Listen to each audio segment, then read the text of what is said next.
Bismillahirrahmanirrahim. Assalamualaikum warahmatullahi wabarakatuh. Para netizen, PRFM dimanapun berada, alhamdulillah, alhamdulillahirobbilalamin. Ternyata bukan hanya sekedar di Inspirasi Islam Pagi ya, kita butuh berkonsultasi saat ini dalam suasana selalu di rumah dan di rumah saja. Bunda tetap akan mencoba untuk menyapa para pendengar dan membahas beberapa pertanyaan, semoga menjadi hilangnya rasa kepenasaranan dari para pendengar PR dimanapun berada. Harapan semoga semuanya sehat walafiat. Dan tentu saja bukan hanya sekedar di Inspirasi Islam Pagi yang Bunda sampaikan melalui Kina Sekti. Sekarang ini yuk, kalau teman-teman punya pertanyaan juga boleh melalui medsos dan tentu saja ke PRFM ya. Nanti kita akan bahas melalui layanan atau melalui konsultasi atau melalui tanya jawab bersama Bunda Devi.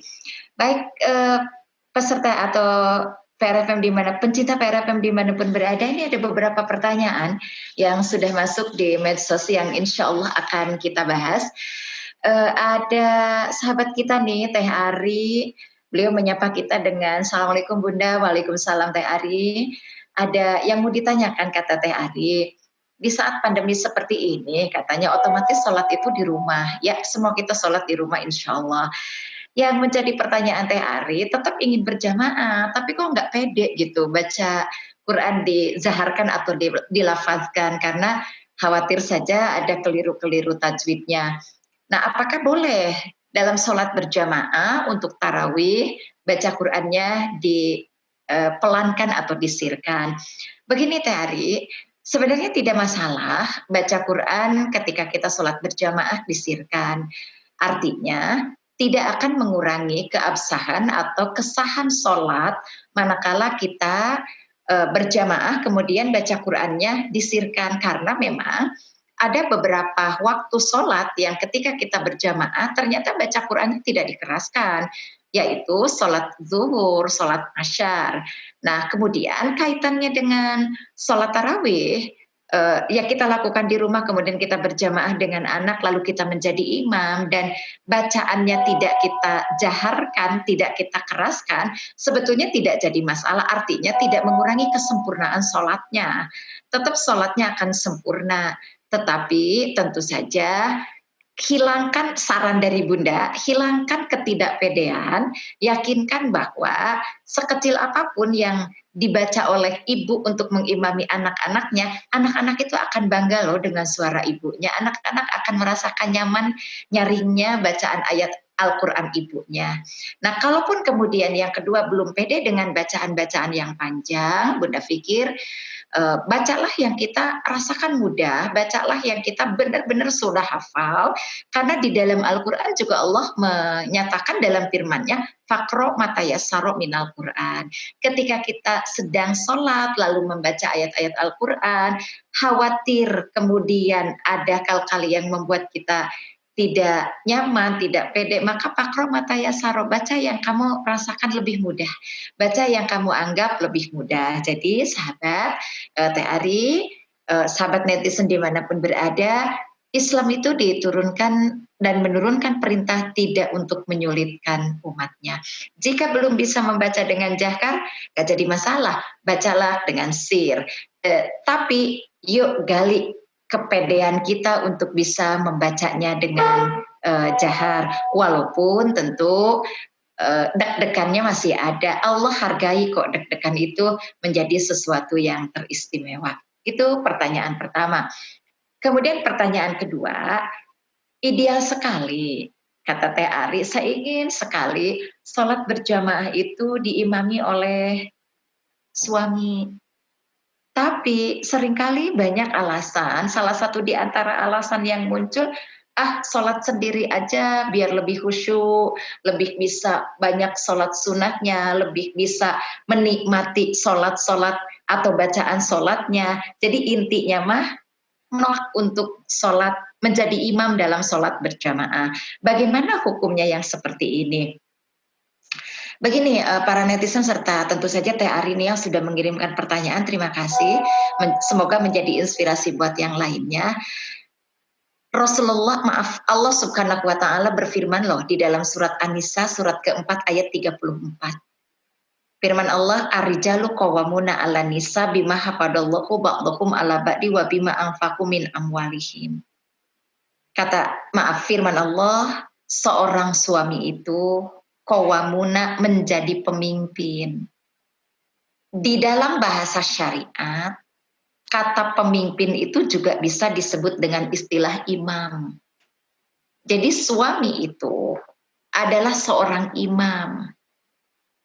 Imam bukan hanya sekedar di dalam sholat, tetapi lebih istimewa manakala dia berada di rumah, dia mampu mengimami istrinya. Karena yang namanya khusyuk bukan tidak tahu apa-apa. Yang namanya khusyuk bukan tidak mengerti apa-apa, bahkan tidak merasakan apa-apa. Sehingga ada alasan kalau sholat sendiri lebih khusyuk, kalau berjamaah tidak khusyuk. Khusyuk itu adalah berkonsentrasi. Sekali lagi, yang namanya khusyuk bukan tidak mendengar sesuatu, bukan tidak melihat sesuatu, bukan tidak mengerti sesuatu. Yang namanya khusyuk itu berkonsentrasi, mengerti yang dibaca, faham yang dibaca, serta merasakan hubungan langsung bahwa kita sedang berdialog dengan Allah melalui bacaan di dalam sholat, itu khusyuk namanya. Jadi jujur saja maaf, keliru. Kalau ada orang mengatakan, saya mah pilih sholat sendiri, supaya khusyuk, dia sangka berjamaah itu akan mengurangi kekhusyuan. Padahal khusyuk itu berada di wilayah berkonsentrasi. Maka jika khusyuk berada di wilayah berkonsentrasi, berjamaah atau tidak akan kehilangan khusyuknya. Entah kalau, ini analisis Bunda saja ya, analisanya begini. Entah kalau suami alasan takut gak khusyuk kalau berjamaah itu, mengelak dari keinginan istri untuk diimami. Nah, kalau itu yang menjadi masalah, mengelak ya dari keinginan istri diimami suami, maka yang harus Ari lakukan adalah mencari tahu alasannya kenapa dia mengelak. Mungkin merasa bacaannya belum begitu baik, mungkin merasa sholatnya belum begitu optimal. Maka jika itu kendalanya, Teh Ari harus bisa meyakinkan dan sangat meyakinkan bahwa insya Allah apapun adanya suami kita, apapun kemampuannya suami kita, beliau tetap menjadi seorang imam. Caranya mudah Teh Ari, selesai sholat, selesai salam, setelah kita salam dan suntangan, puji bacaannya. Ayah kok enak ya bacaannya tadi, ayah kok nyaman ya dibacakan surat yang tadi, terima kasih, selalu ucapkan itu. Insya Allah nanti akan termotivasi untuk selalu senang, selalu bahagia menjadi imam. Bahkan suatu saat nanti boleh jadi keberadaan menjadi imam amat sangat ditunggu-tunggu. Ini pertanyaan kedua dari Teh Ari. Pertanyaan ketiga nih dari Teh Ari, masih dari Teh Ari ya, para netizen. Bun, ada kebiasaan di tengah peta sosial apabila memasuki Ramadan atau selesai Ramadan dengan Idul Fitri, itu ada kebiasaan Teh Ari nyebut nadran. Para netizen, nadran itu ziarah kubur. Nah, apakah itu sesuatu yang diharuskan? Artinya, ada waktu yang ditentukan harus menjelang Ramadan atau selesai Ramadan di Idul Fitri. Nah, pertanyaan itu Bunda jawab, begini Teh, tidak ada waktu yang ditentukan untuk berziarah kubur. Bahkan, kalau kita melihat beberapa hadis yang dijelaskan oleh Rasulullah, awalnya ya, ziarah kubur itu dilarang. Rasulullah bersabda, "Kuntu nahaitukum an ziaratil kubur." Aku pernah melarang kalian loh untuk berziarah kubur. Itu kata Rasulullah. Kapan dilarang itu? Waktu di mana keyakinan umat Islam, ketauhidan dan kekuatan akidah umat Islam masih sangat-sangat sedikit. Kenapa dilarang? Khawatir kemudian ada pengkultusan terhadap keharusan ziarah kubur, dan yang kedua, khawatir pada saat ziarah kubur bukan mendoakan yang mayit tapi justru minta didoakan oleh mayit. Misalnya, Mama abdi teh parantos setelah ditinggal sama mama teh banyak sekali kekecewaan, tolong bantu doain. Itu kata yang dikubur salah, aku yang butuh didoain. Nah, jadi Bunda jawab, tidak ada ketentuan, keharusan, ketetapan waktu untuk berziarah kubur. Karena pada awalnya juga ziarah kubur itu dilarang. Setelah kekuatan akidah umat begitu luar biasa, maka Rasulullah memperbolehkan baju ruha. Silakan kalian ziarah ke kubur, tetapi dengan catatan doakan yang dikubur itu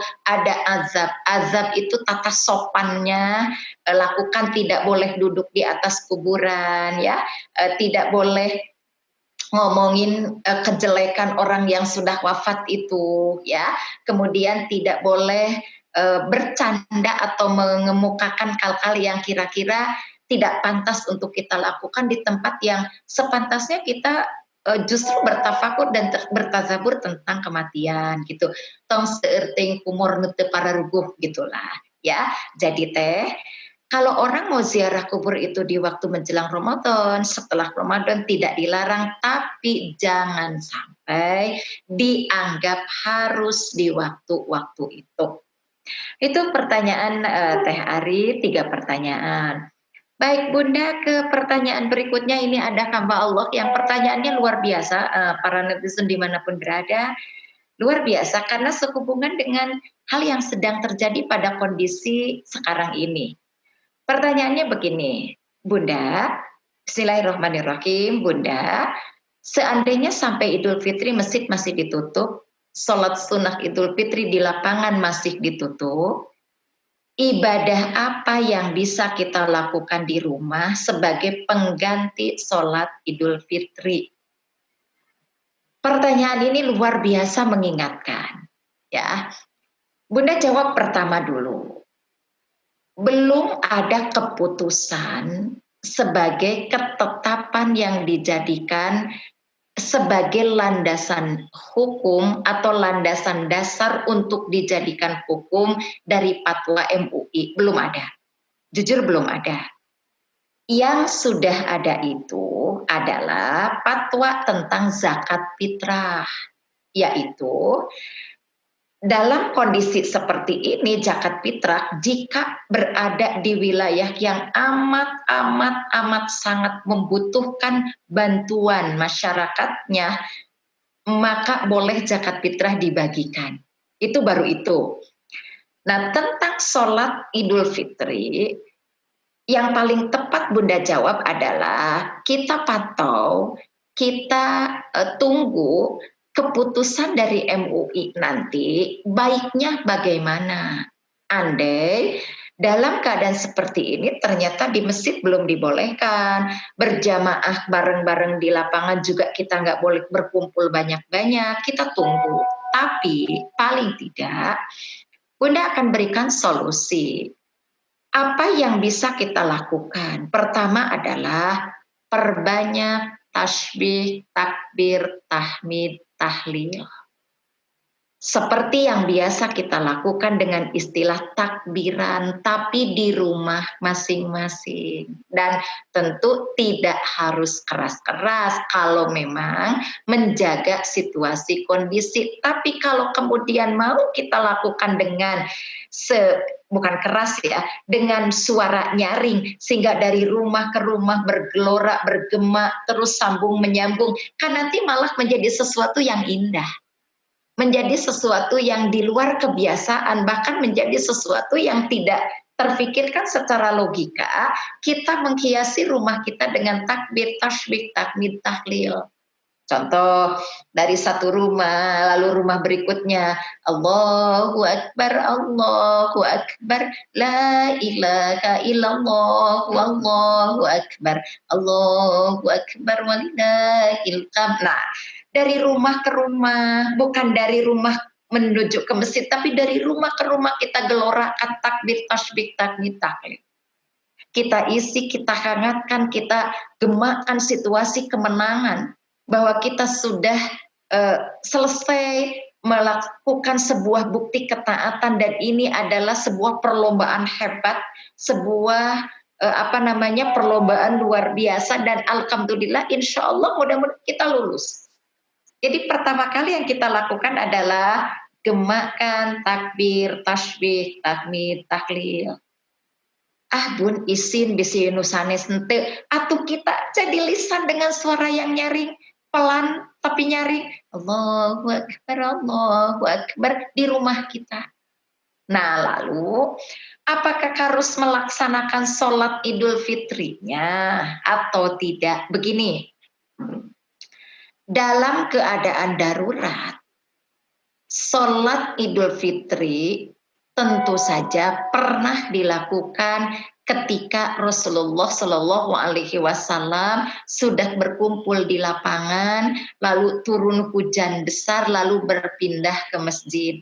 Karena saat itu masih ada tempat yang bisa digunakan yaitu masjid.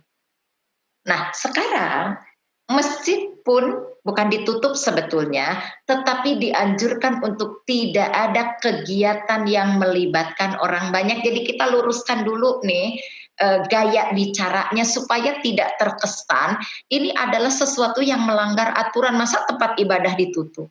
Jadi bukan ditutup, tetapi mengikuti anjuran supaya tidak berkumpul dalam jumlah yang banyak dan tidak berdekatan, harus pakai jarak kalaupun mau melaksanakan sholat di masjid. Ya, kalaupun ada pengumuman tidak melaksanakan sholat Jumat, tidak melaksanakan tarawih, itu bukan berarti masjid ditutup loh. Masih ada orang yang sendiri sholat duhur ke masjid, sendiri sholat asar ke masjid, boleh tentu saja. Ya, nah. Yang tadi Rasulullah itu sholat di lapangan kemudian hujan beliau pindah ke masjid bersama para jamaahnya tentu. Nah sekarang masjidnya juga sedang dikondisikan untuk tidak dilakukan lebih banyak orang ngariung ngumpul walaupun di situ ibadah. Apa yang bisa kita lakukan? Kembali saja kepada fitrah awalnya, yaitu sholat Idul Fitri itu hukumnya sunnah. Nah kalau sunnah, jika memang dilakukannya itu dianggap memadorotkan karena hukumnya juga sunnah, maka bisa kita lakukan di rumah, tetapi sekali lagi kita masih akan tetap menunggu keputusan fatwa dari MUI, dari orang-orang yang punya kompetensinya, insya Allah nanti dari Kementerian Agama, bagaimana solusi yang bisa dilakukan untuk dijadikan sebagai standar kekuatan keyakinan kita di saat seperti ini dan akan mengakhiri kemenangan Ramadan dengan sholat Idul Fitri.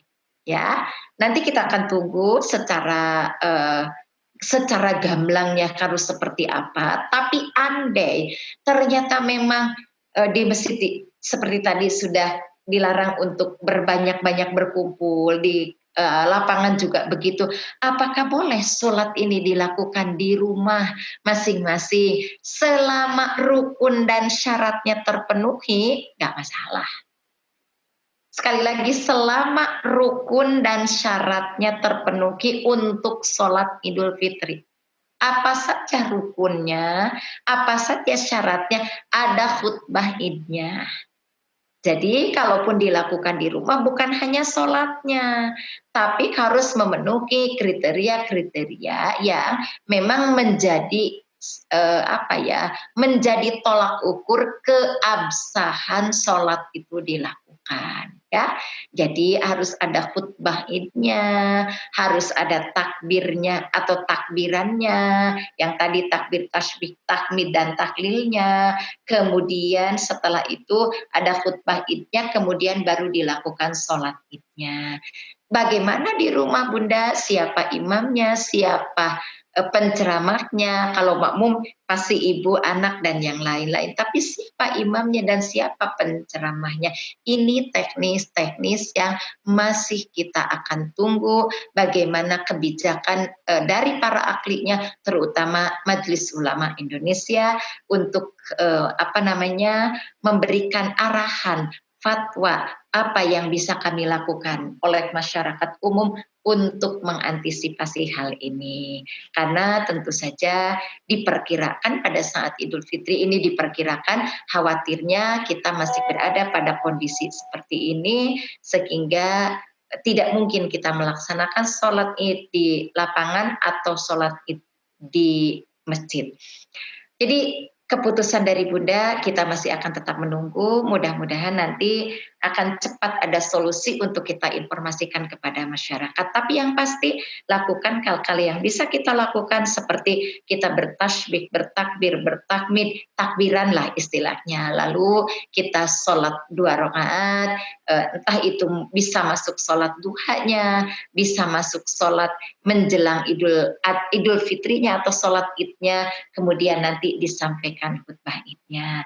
Tidak harus ngumpulin orang banyak, cukup yang di rumah saja bersama-sama untuk mengisi waktu untuk memenuhi kewajiban dengan Allah. Wallahu a'lam bishawab ya. Jadi yang pasti kita tunggu bagaimana nanti keputusan MUI tentang sholat id. Apakah bisa dilakukan di rumah atau tidak? Tapi yang Bunda jawab adalah kita lakukan saja, perbanyak saja ibadah-ibadah lainnya dulu seperti takbir, tasbih, tahmid dan tahlilnya. Nanti kalau ada keputusan dari MUI, insya Allah nanti kita akan informasikan kembali. Itu pertanyaan dari hamba Allah. Ini ada pertanyaan ketiga, pertanyaan dari titipan catatan Pak Ewok. Pertanyaannya begini.